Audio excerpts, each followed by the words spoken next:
Welcome to my channel, where the scariest stories come to life. Before we dive into today's chilling tale, make sure to hit the subscribe button and turn on notifications, so you never miss a story. Now, let's get into the horror. My name is Redeem, and I am what you might call a park ranger here in my home country, Slovakia.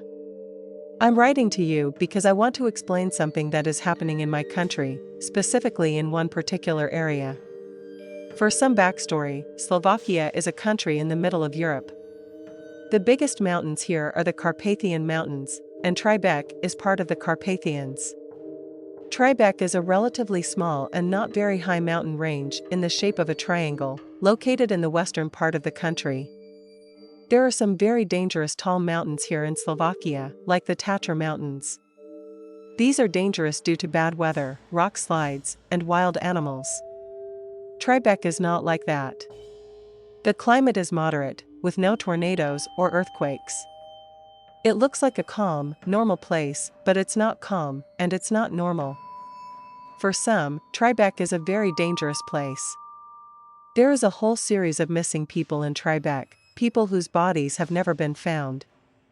I believe that most of them could be explained as tragic accidents where animals attacked the victims, preventing the bodies from being found. But there are other cases where things are not so easily explained.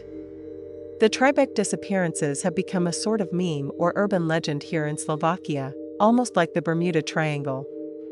The disappearances are real, but no one seems to take them seriously anymore. The stranger ones happen so far apart in time that people don't become alarmed. They just shrug their shoulders and say, "Oh, well, at least it wasn't me." I made a list of some such cases, and I'd like to know your thoughts on them because I think something very frightening is happening here.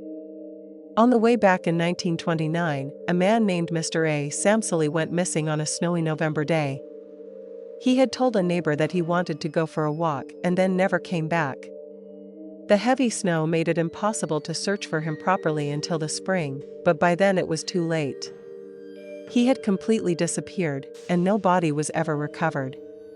Some say that the man took his own life, as he had a very lonely life with no wife or children, but all agree that the fact that he was never found is very strange because Tribec is so small.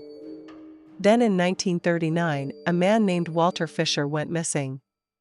Walter worked in a shoe factory in a small city called Partisansk on the west side of the Tribec Mountains. He worked there 6 days a week, and on Sundays, he would visit his wife and children, who still lived in the countryside because they couldn't afford to live in the city. On a Sunday in January of 1939, he decided that, for some reason, he wouldn't visit his family but instead go for a hike in the forest around Tribec. According to one of his co-workers, Walter had mentioned that he wanted to visit a place called Černý hrad, which literally means the Black Castle in Slovak. It is a ruined fortress from many hundreds of years ago, built to protect against Hungarian raiders. Some tourists occasionally visit the place, but I don't understand why Walter would make it the destination of his hike. The Black Castle is 25 kilometers from Partisansk, meaning Walter would have had to walk 50 kilometers to make it back to his lodgings in time for work the next day. This is not my idea of what a hardworking man like Walter would do on his day off to relax. It sounds more like he had some kind of business at the Black Castle, as if he had planned to meet someone there, or something like that. It also doesn't make sense that he would choose to go on such a hike in January, when the snow makes it very difficult to move around on foot. Sometime later, Walter's wife reported him missing, and he remained missing for months. Then, in May of that same year, Walter Fisher suddenly showed up alive. No one knows what happened to him or where he'd been, but it was clear that something terrible had happened to him during the time he was missing. When he was found, he was in the middle of a field more than 30 kilometers away from Partisansk, in the complete opposite direction of the Tribec Mountains. His clothes were in rags, he was unconscious, and reports stated that he was horribly wounded. Some accounts say the wounds were burns, others say they were cuts, but it was clear that he had been taken to a hospital, where he stayed for a long time. Walter said he had no memory of the time he was missing, but was clearly traumatized and spent the rest of his life in a hospital for psychological problems. So, what in God's name happened to him during those months he was gone? There are many theories, some quite believable, and some wild and crazy. Most of them involve World War II, and how tensions in the lead-up to the war may have led to Walter being accused of being a spy. This would explain why he was wounded but not killed. Someone had been hurting him, but also feeding him. Then there are theories involving time portals, other dimensions, aliens, or UFOs. These are not things I believe, so I won't go into them, but the lack of any real answers has led to such fantasies. Personally, I have no idea what exactly happened to Walter, but it was clearly something very, very frightening. The next mysterious disappearance involved a husband and wife in 1966. Their names were Jan and Elena, and in February of 1966, they drove to the city of Zelina, parked their car near the forest, and apparently went off hiking together. The car was fine, and their friends and family didn't notice anything odd about their behavior before that day. But just like the others, Jan and Elena walked into the forests of the Tribec Mountains and were never seen again. Their case received a lot of attention from newspapers, and I read that the whole of Slovakia searched far and wide for the couple, but according to one policeman, it was as if they just stepped out of their car, walked into the woods, and completely disappeared. Anyone who knows these particular cases finds them completely baffling. Like I said, many other people go missing in Tribec, but because it is so small, they are found about 99% of the time, either with an injury or just lost, totally normal explanations. But to have these people completely disappear, and for one to suddenly show up with no memory and strange wounds, it's enough to make rational people like me wonder what is reality and what is science fiction.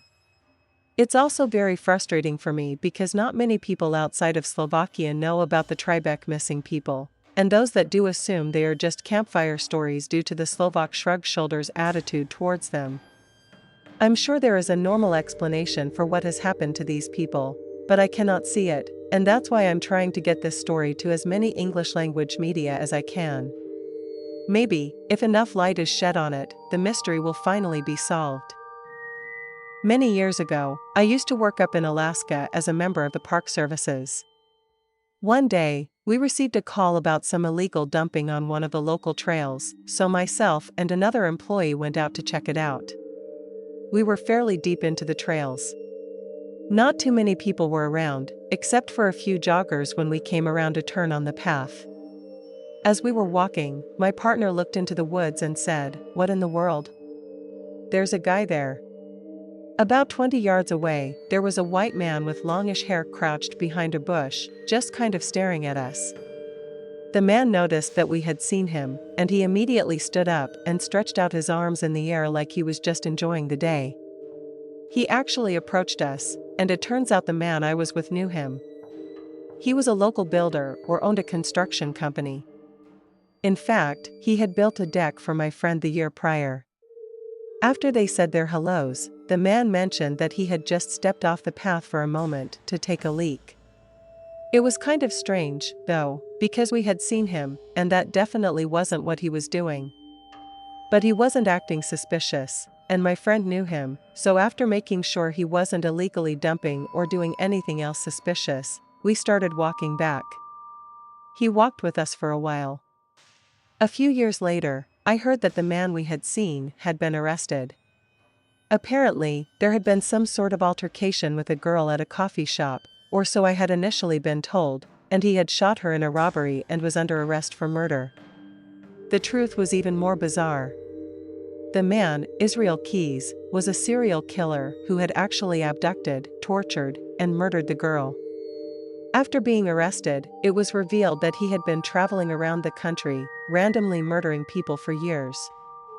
He would bury murder kits and come back years later to dig them up. These kits would include guns, cash, and other supplies he needed for his crimes. I later went back to the place where we had come across Israel in the woods to see if there was a murder kit buried there, but I didn't find anything. Others suggested that he might have been waiting to surprise a victim on the trail, but that didn't seem to match his usual modus operandi, from what I understood. Anyway, our encounter is something I have never been able to fully explain, and since he ended up taking his own life before trial, I likely never will. I've worked as a park ranger for the National Park Service for coming up on 10 years now, and this is the most frightening thing that's ever happened to me. I was driving on a dirt road on a regular patrol day when I saw a plume of smoke ahead of me. I thought I might have to call in a fire or something. But when I rounded the bend, I was greeted with the sight of a van parked in the middle of the track, completely engulfed in flames. The tires were melted, things were popping and exploding inside, and it was this raging inferno. At first, I thought someone had just ditched the car and set it on fire, so I didn't think much of it. I called 911 and reported it, then had to drive an extra half hour to get around it. Later, I found out that the van wasn't abandoned. There had been a man in the driver's seat. He had to have been long dead by the time I showed up, so I don't regret not checking it out further. It wasn't the result of an accident either. The van was parked in the middle of the road and hadn't hit anything. It was eventually ruled that the man had taken his own life, but I still can't imagine how anyone would choose to go that way. It was also a strange location, not out of the way, but not near his home either. I think about it a lot now because it just doesn't make sense to me, outside of some catastrophic engine failure. Thanks for sticking around till the end. If you enjoyed the story, don't forget to give the video a like and leave a comment with your thoughts. And if you haven't already, hit that subscribe button and turn on notifications so you never miss a terrifying tale. See you in the next one.